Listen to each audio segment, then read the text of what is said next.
Yoko Iuno, my trap card, reverse Iuno. I think one of the things we should talk about is Iuno, and what she may stand to offer and where we may want her, besides on top of us. I want to talk about what she brings and how she will or won't be of use to us. Of course, this is going off of the rather small window of using her, but I hope this will offer guidance on whether or not you ought to get her, if not consider her for future polls. TLDR, no, you aren't bound to only Augusta, however Iuno does work the best with her. She's pretty good, but I wouldn't blame you for not wanting her if you don't have Augusta, and or you're saving for Galbrina and Chuyuan. She's a great mixed support similar to Brent, but to me does way more damage, and if anything, her value will only go up if or when we get units who have more shielding gimmicks. If that's all you needed, I'll see you later, like and sub. If not, let's dive into her full moons together. I'll be first laying out her kit in case you don't want to read and want to know the goal of her playstyle. Secondly, I'll talk about her echoes relatively quickly, but I'll outline two things a lot of guides are not mentioning for those who are building her from scratch. I'll then go into some of the ways she can be used and the teams she can be a part of, one of them being particularly interesting. Lastly, I'll round things out with a final verdict on whether or not her fate should be in your hands. I am sickened, but curious. Timestamps are available. A simple kit understanding is that your ultimate end goal is the full moon state, and you get there by going through her lunar cycles via skill cast, filling up her concerto, which unlocks an attack that puts down the full moon domain. Once that is put down, you have 30 seconds of her supportive capabilities. You heal and you gain stamina back, which I think is a bit more important than maybe others may lead on. But the last main thing when in the full moon is that you can also get Blessing of Wand, which is how you get the big 40% universal buff. Emphasis on can. Just from what she offers on paper, it all sounds really great and naturally will synergize the most with Augusta. She gives heals based on her attack every 5 seconds, a huge 40% universal damage buff with a catch, and a big 50% heavy attack damage buff on outro. She additionally provides stamina recovery every 5 seconds as well, which is new. It's 20 stamina per healing tick. The great thing about her is that on top of her supportive capabilities, she does damage with her kit rotation. If I were to make a comparison, she occupies the role similar to Brant. Great utility with damage to boot that's not so underwhelming you'll forgo it altogether. She's more of an all-rounder, and where she doesn't support as well as we'd hope, like with the Blessing of Wand, she personally will be supporting by killing things herself. Let's talk about Blessing of Wand though, that conditional 40% buff. This blessing will be useful, but it will not be used in the same way for everyone. You will fall into at least 3 camps: those who have Augusta, those who only have Iuno, and those who use Jianshin. For those of you who have Augusta, well, you'll get all the stacks easy peasy. You probably got one of the best teams in the game right now too. For people like me who only have Iuno though, she will be functioning as the sole user of Blessing of Wand for a majority of the time. You get it easily and naturally with her inherent skills and kit integration, and it's in part what makes her damage very high.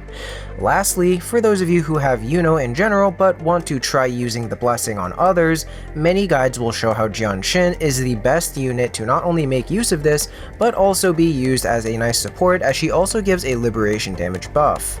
That makes her mesh wonderfully with our Tofu Toad Foot Goddess for team synergy, as you can also outro from Iuno to Jianshin for that big 50% heavy damage buff, which she uses in her forte. She is the only one who can make impactful use of Blessing of Wand.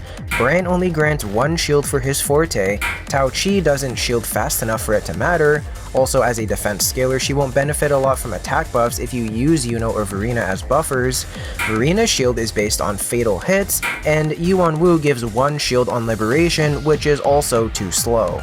That makes Jianshin the de facto character to make use of Iuno's Blessing of Wand to the fullest extent.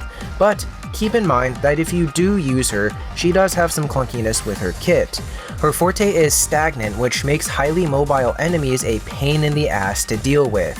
Additionally, while you may tank some hits, she can get hit out of her forte, which stops the shield generating, making the shields and by extension Blessing of Wan non-guaranteed. But assuming you do get Jianshin to perform in ideal ways, she will be introed in from Iuno. You will use Jianshin's full forte, making use of Iuno's 50% heavy buff.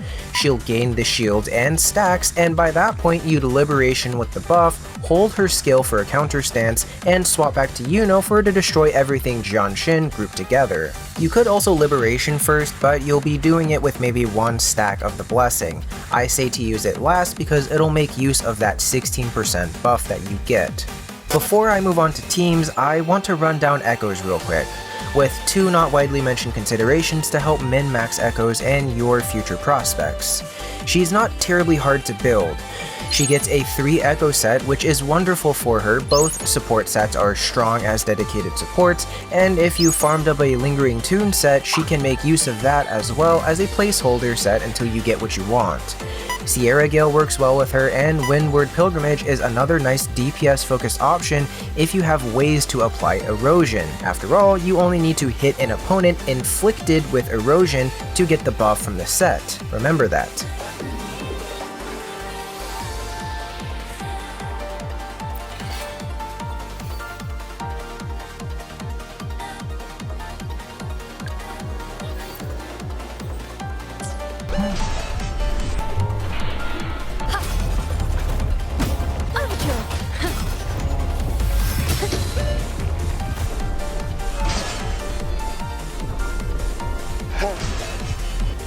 While the moon cycles, I remain the anchor.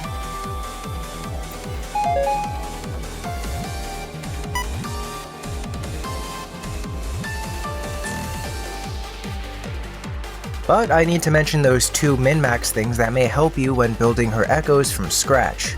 First off, with her 3 set, people mention that you can use any 2-piece arrow set, which is true. They will all give you 10% arrow damage. But I want you to not just think about the now. Think about later on and how you may play her later and what units may be in your roster. For example, I specifically chose to use the 2 Windward Pilgrimage set because I was planning on getting Chacona for Erosion as a utility. I've mentioned this idea in my previous Cartothea video, but I was saving attack echoes for this set for when I eventually got someone who could use the attack scaling and make use of the Windward set. This is one of those times where that has paid off for me. So instead of just choosing any set, think about if you have prospects of building or even obtaining units who can make use of the bonuses or have synergy with them like I did with Chacona and Erosion. Chuyuan is going to be Arrow, so if you're planning to get him, like I am, you may want to think about this idea. The second tip is a small one, and it's about a temporary sub in Echo if you don't already have Lady of the Sea with good stats. Since Windward Pilgrimage has access to the oddly hot Chad Echo Kerasaur, you may want to go fishing for its dong or see if you have a good one in your basement. This is because this Echo gives the same inherent buffs as Lady of the Sea, 12% arrow damage and 12% liberation. It also has a quicker cooldown, but at the trade-off of it being a transformative Echo with 2 hits. That means this 3-cost Echo can act as a temporary sub-in until you have a Lady of the Sea that's what you want. It's another option, and I think people should keep that in mind. For the teams, you have a little bit to work with because Iuno can do a lot. She can be the hyper carry like how I outlined it with Jianshin to maximize her specific damage, so Iuno, Jianshin, and Shorekeeper, or Chacona if you have them, or a Rover with Blood Pact and support echoes like Rejuvenating Glow for free-to-play accessibility. But this role is more so for those who intend to get sequences for her as they increase her damage, making her the main damage dealer. For those of us who don't have Augusta, Xion is a nice option for that 50% heavy damage buff. I'd say from the looks of it, if you plan on doing a team comp with Xion, 2 things should be considered for different scenarios.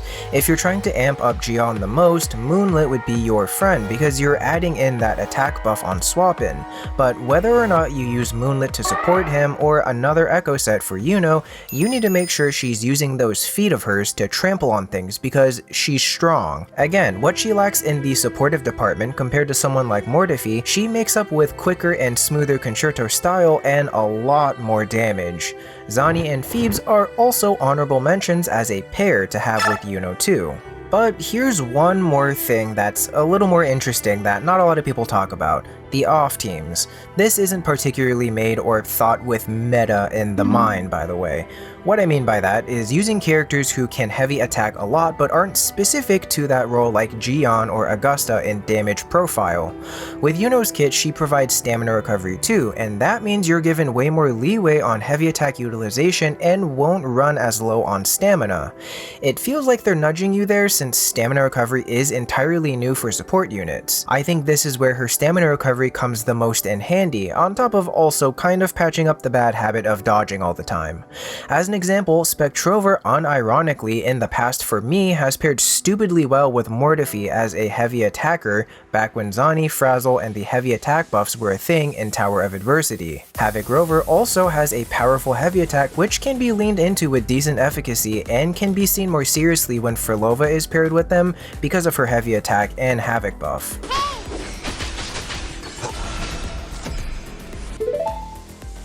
Swift and resolute. Reshape.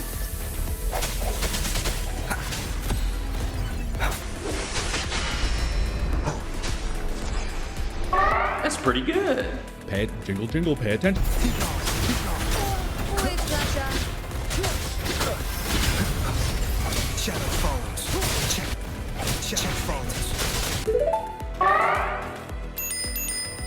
But the beauty in this idea is that it makes characters have an off-brand playstyle that's different and surprisingly okay, which not a lot of characters have opened up for us because nobody has really given us this big of a specific buff. 50% is pretty meaty, and if later on you can fulfill her shielding mechanics, you'll have some unique teams most typically wouldn't think of using if they didn't have Iuno.